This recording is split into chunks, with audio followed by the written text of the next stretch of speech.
In today's tutorial, we will ask the question, is diazomethane an electrophile or a nucleophile?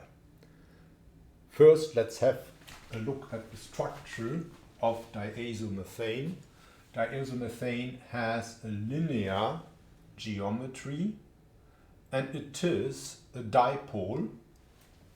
Here we have a positive charge at the nitrogen, the central nitrogen, and a negative charge at the terminal nitrogen. Of course, this is a mesomeric structure, a resonance structure. We can easily draw a second one with a positive charge still at the central nitrogen, but a negative charge at the carbon. However, very often people tend to write another mesomeric structure like this, with a positive charge at the carbon and a negative charge at that nitrogen, simply because nitrogens are more electrophilic compared to the carbon. However, this structure is wrong. It is no mesomeric structure if you take it precisely, because this molecule wouldn't be linear with a free electron pair here at the center. So, if one wants to locate the positive charge at that carbon, then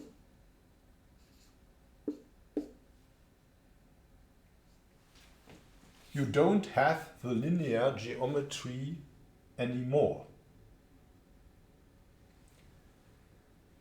This is, of course, a disadvantage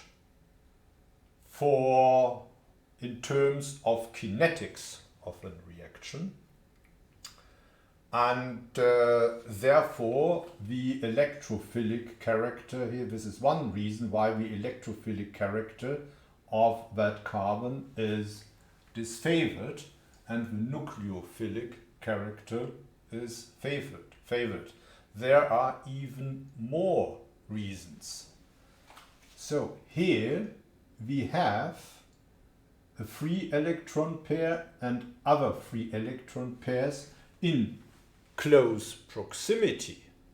And we know, because of that electrostatic repulsion, this is not favored.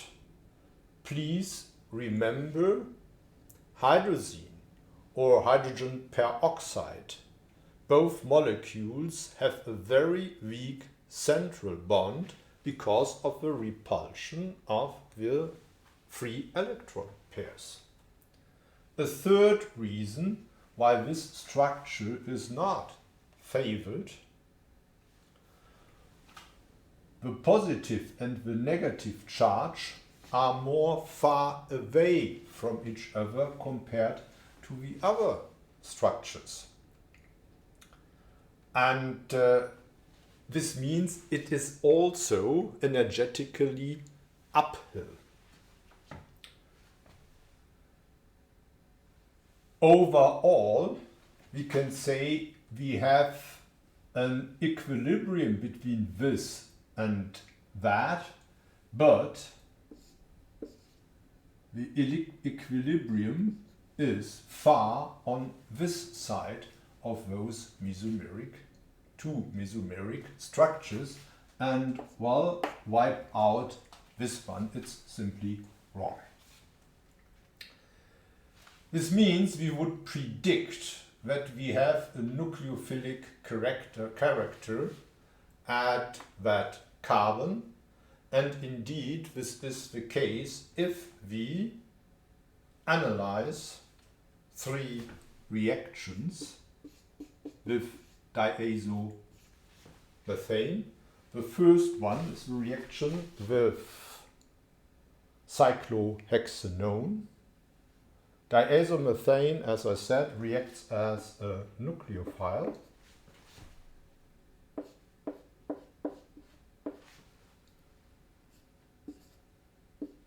Attacks the carbonyl group.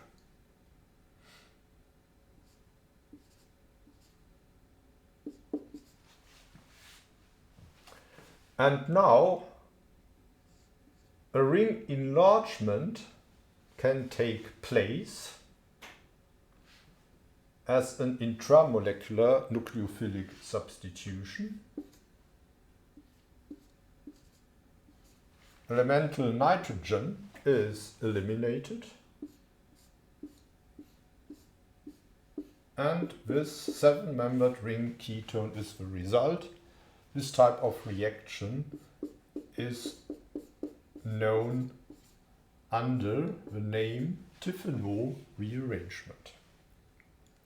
Very important is the ester formation with the help of diazomethane. The carboxylic acid will protonate diazomethane. Then we have the carboxylate anion, and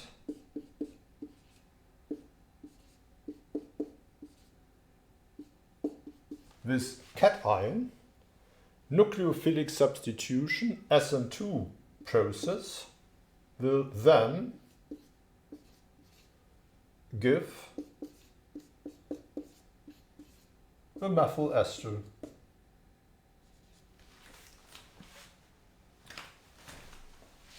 Third reaction, acrylonitrile with diazomethane. We have a polarized, positively polarized carbon at the terminal position. A 1,3 dipolar cycloaddition reaction will take place with the nucleophilic carbon ending up at the electrophilic position.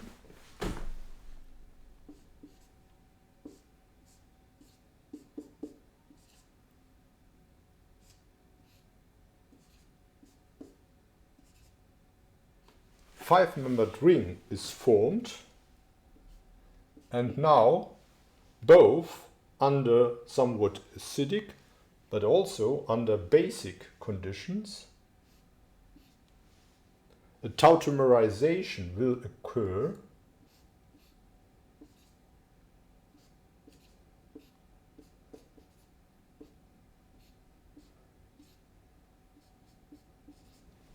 giving rise to this Donator-Acceptor